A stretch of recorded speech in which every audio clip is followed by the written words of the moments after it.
Coca-Cola spends billions of dollars on advertising every year. Yet, they never simply try to sell you a drink. Instead, they sell an idea: happiness, harmony, and togetherness. You often see their advertisements showing happy families, friends, and joyful moments. The company wants you to connect its product with good feelings and positive experiences. This image of celebration and unity is known and loved around the world. It suggests that Coca-Cola brings people together and makes life better. However, some people believe this widely shown happy image hides a more disturbing truth. They say it is a distraction from serious problems the company has faced. Many accusations have been made against the Coca-Cola Company over the years. These include claims of causing disease, contributing to water shortages in certain areas, and exploiting workers. There are even darker stories of violence and serious ethical issues. These dark stories are very different from the bright, cheerful advertisements people see every day. We are about to start a journey. This journey will take us through the incredible history of Coca-Cola. It spans more than 100 years, covering 3 different centuries. We will examine step by step how Coca-Cola truly became one of the most recognized brands on Earth. We will also look closely at the real costs of this massive success. It is clear that a company cannot build such a huge empire just selling sugary water by always telling everyone the complete truth. Our journey will uncover the hidden parts of this global company's past which are far from its clean public face. 2. The first secret drink. The story of Coca-Cola starts with John Pemberton. He was a soldier badly hurt in a war. After his injury, doctors gave him strong medicine for pain. John soon developed a serious addiction to this medicine, morphine. He wanted to find a way to stop his addiction. John found a popular drink called Vin Mariati. It mixed wine and coca plant. People said it could help with many sicknesses. John loved this drink and thought it helped him. He was also a chemist. In 1884, he made his own version, French wine coca. It was like Vin Mariani, but with his own ingredients. However, his timing was bad. 1 year later, a new law came. Many places banned alcohol, called prohibition. John had to take the wine out of his drink. He added carbonated water instead. Without wine, the drink tasted very bitter. He added a huge amount of sugar to make it taste good. With wine gone, French wine coca didn't make sense. His bookkeeper, Frank Robinson, suggested Coca-Cola. The company later said the name meant nothing, but it came from the cola nut, which had caffeine, and the coca leaf, which had cocaine. Coca-Cola denies cocaine use now, but records show it had coca leaf. By 1929, active cocaine was removed from the leaves. At first, few people bought John's drink. He sold it as a medicine. Early ads called it a harmless, wonderful brain tonic for headaches and stomach problems. But many other medicines offered the same, so his drink did not stand out. John Pemberton grew sicker, his addiction worse. In 1888, he died. He never knew his secret drink would become world famous. 3. A famous logo. After John Pemberton passed away, a new person took over the Coca-Cola Company.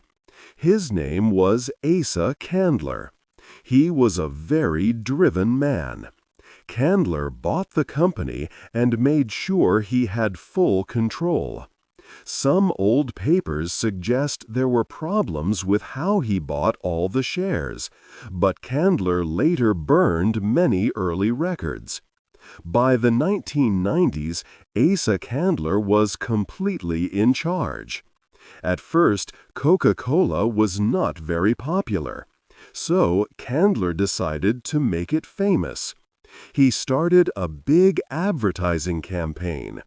He put Coke banners, billboards, and posters all over the town.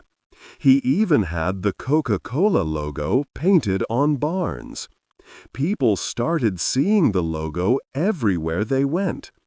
Candler also sent free coupons for Coca-Cola to top customers of local pharmacies.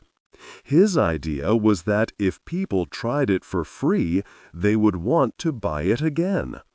Candler realized that selling Coca-Cola as a medicine was not the best idea. Instead, he decided to market it to everyone. He wanted people to see it as a tasty and relaxing drink. This made Coca-Cola a drink for happy times, not just for sick people. This new marketing plan was very successful. Sales grew quickly. Candler spent more money on advertising. He even paid famous movie stars and athletes to recommend Coca-Cola. Santa Claus also started to appear in Coca-Cola ads during Christmas, connecting the drink to joy. However, Candler made one big mistake. Two lawyers, Benjamin and Joseph, came to him with a new idea: to put Coca-Cola in bottles. Candler thought this was a bad idea. Bottling drinks was difficult and costly. But the lawyers said they would pay for everything and take all the risk. So Candler signed a contract. He gave them the right to bottle Coca-Cola for only $1. Candler believed he would not lose anything. He thought if bottling worked, he would just sell more syrup. But bottled Coke became hugely popular. This was good for Candler because the bottlers bought a lot of syrup from him. However, the contract had no time limit and no way to change the price of the syrup later. Candler had given away bottling rights forever for almost no money. This caused many problems and lawsuits for the Coca-Cola Company in the future. They had to pay a lot of money to get some of those rights back. But in the early 1900s, Candler was happy. Coca-Cola sales were growing very fast, mostly because of his clever marketing. 4. A soldier's drink. When the Second World War began, life changed for everyone. Sugar became hard to find for many people. The government started sugar rationing, which meant less sugar for most companies. But Coca-Cola said their drink was very important for the war. They claimed it was an essential wartime product. Surprisingly, the government agreed with Coca-Cola. This special treatment happened because Coca-Cola spent a lot of money talking to government officials. They paid for studies to show how Coke could help soldiers. Coca-Cola told the government that their drink would keep soldiers happy and give them energy. Because of this, a Coca-Cola leader was put on the sugar rationing board. This person then allowed Coca-Cola to get all the sugar it needed. While other companies had to use less sugar, Coca-Cola did not. The president of Coca-Cola made a big promise to the public. He said, "We will make sure every soldier gets a bottle of Coca-Cola for 5 cents, no matter where they are or how much it costs our company." Selling Coke for such a low price meant the company lost money on each bottle. However, this was a very smart move for Coca-Cola. First, it made people connect Coca-Cola with the war effort and American patriotism.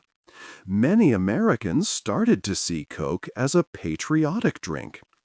Coca-Cola then used this idea in new ads, showing soldiers with Coke bottles. Second, Coca-Cola made a deal with the government. The government gave money to help Coca-Cola build bottling plants in other countries. Coca-Cola said this would spread American culture and keep soldiers' spirits high. But this money also helped Coca-Cola grow its business around the world. During the war, 64 new Coca-Cola bottling plants were built on different continents. Most of these plants were paid for by the government. The people who set up these Coca-Cola plants were thought to be as important as those who fixed army tanks and planes. Soldiers could now find Coke almost anywhere they went. They shared their drink with local people, which helped Coca-Cola enter even more new countries. Soldiers loved getting a taste of home during the difficult times of war. They became Coca-Cola's biggest supporters. The U.S. military, in a way, became a sales team for the drink. They introduced Coca-Cola to new people all over the world. While the war hurt many businesses, Coca-Cola grew faster than ever before. This global growth was largely thanks to the deals Coca-Cola made during the war. Today, only 2 countries, Cuba and North Korea, do not sell Coca-Cola. 5. The German drink. During World War II, Coca-Cola also had important business in Nazi Germany. This was at the same time the company was selling its drink to American soldiers. In Germany, Coca-Cola tried to look less American. Some reports say the Coca-Cola logo was even shown next to swastikas in advertisements. The drink was given out at Hitler Youth meetings and advertised on Nazi pamphlets. This meant Coca-Cola was making money from both sides of the war, as Germany was a very big market for the company. As the war went on, rules made it hard to bring many goods into Germany. This meant that Coca-Cola could not import its special syrup. However, Max Kiel, who was the head of Coca-Cola's biggest bottling plants in Germany, had an idea to fix this problem. He worked with local chemists to create a new drink. This new drink was a little like Coca-Cola, but it did not need the imported syrup. Instead, it was made from available ingredients, mostly leftover parts from other food production, like apple fiber. This new drink was later named Fanta. Because many other popular drinks were not available during the war, Fanta quickly became very popular in Nazi Germany. Many Germans drank it. This meant Coca-Cola's business in Germany stayed open and made money during the war. After the war finished, all the money Fanta made went back to the Coca-Cola main office. Max Keel, the smart leader behind Fanta's creation, got a promotion within the Coca-Cola Company for his success during a hard time. By the year 1955, Fanta was sold in many different countries around the world and became known globally. Coca-Cola later tried to make people forget these difficult parts of its history. However, the story of Fanta clearly shows Coca-Cola's smart business actions and its ability to keep selling its product even under the very hard times of a global war. This period remains an important part of the company's complex story. 6. For children's health. The Coca-Cola Company had a plan to make customers for life. This plan started when people were very young. Coca-Cola made contracts with many schools. These contracts meant the company paid the schools money, sometimes $3 million a year. In return, the schools agreed to sell only Coca-Cola drinks in their vending machines. Sometimes, schools could earn more money if they sold more Coca-Cola to the students. Many schools needed money, so they sold these drinks to children. This was one way Coca-Cola found to advertise to children. The company also made many toys and items for collectors, like Barbie dolls and board games. They said these were for adults, but they also helped connect Coca-Cola with young minds. At Christmas, Santa Claus often appeared in Coca-Cola advertisements, always holding a Coke. This helped children link the drink with happy times. Coca-Cola also paid to put their drinks in family movies.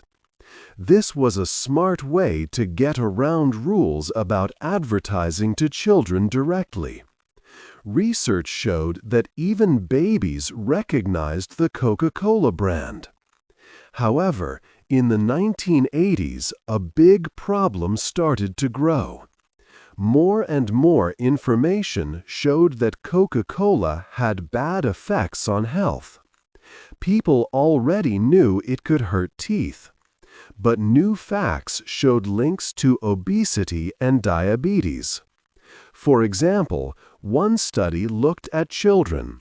It found that drinking just one extra sugary soft drink a day made children 60% more likely to become overweight. Another study showed that if babies drank a lot of sugar, they might want sugar for the rest of their lives.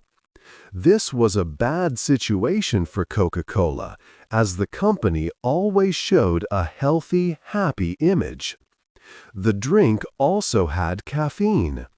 Coca-Cola said the caffeine was for taste. But in blind taste tests, people could not tell the difference without it. Some people wondered why Coca-Cola kept adding this addictive ingredient to a drink sold to children. The soda industry learned from the tobacco industry. It was easier to make people unsure about science than to change products. So, Coca-Cola spent hundreds of thousands of dollars on its own studies. These studies tried to make people doubt the link between soft drinks and health problems like obesity. It was not a surprise that these studies, paid for by Coca-Cola, often said the drinks did not cause many health issues. But they did not always say who paid for the research. Coca-Cola also spent millions of dollars to talk to politicians.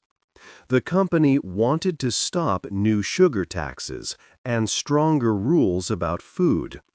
They made deals behind closed doors. They gave money to politicians' campaigns. In return, the company got special treatment. Coca-Cola also spent billions of dollars sponsoring athletes and big sports events.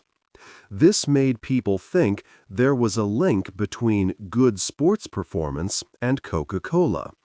But the company knew that the science about health would eventually be too clear to ignore. 7. Big problems. Coca-Cola faced big problems in many countries. In the United Kingdom, their bottled water, Dasani, had issues. It was found to be just tap water sold at a high price. Worse, bad minerals made the water dirty. 500,000 bottles were taken from stores because of safety worries. In 1999, children in Belgium became sick from Coca-Cola. All Coke products were recalled there.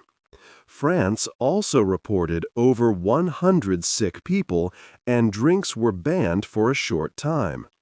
The company was slow to act.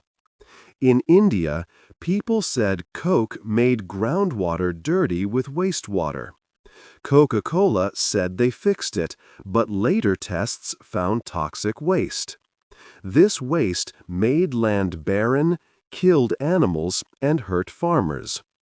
A group in New Delhi found pesticides in Coke and Pepsi. These could cause cancer or other health problems.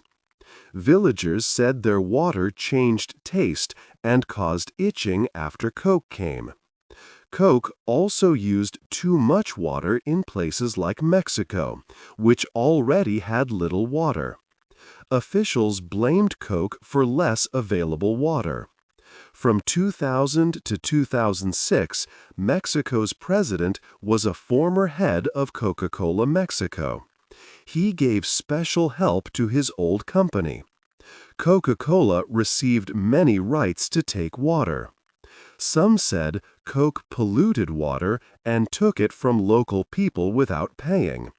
One local person said, "There used to be a lot of water here. Now there is little." Coke's sales in Mexico rose 50% during this time. The company also faced protests.